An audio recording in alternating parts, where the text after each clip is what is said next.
Well, oysters, of course, have been part of Texas Bay since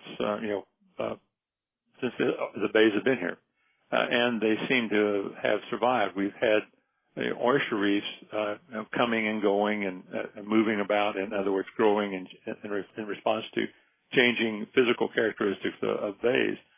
But what we're seeing in our lifetime, and part of it is, I think, driven by climate change, in that our hurricanes are becoming more intense in several ways. One, just what we're seeing, of course, is as these storms approach the coast, in the past they would move on through inland at whatever strength they happen to be rated at.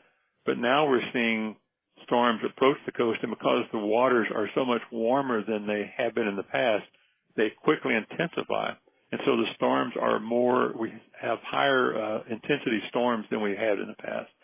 One of the examples being what happened with Ike, that when Ike came ashore in Galveston, it came into the bay in Galveston, it was so violent and it stirred the bays up so much the mud, it buried more than half of the oyster reefs, just buried them to the point where they subsequent currents and tides would not clean them off. So we lost more than half of our oysters there in Ike.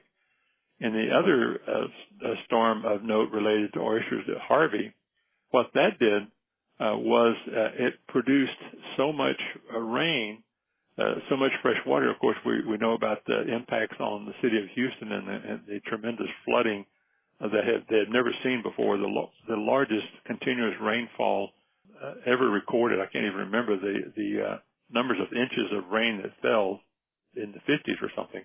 But that produced so much fresh water that the bays stayed fresh so long that not even oysters, which over time had evolved for floods, they had evolved to stand floods. This is beyond the scope of what they had evolved to, so they lost many oysters that way. So these are the pressures that we're seeing now that we have not seen in the past, that they're spelling tremendous problems for oysters altogether.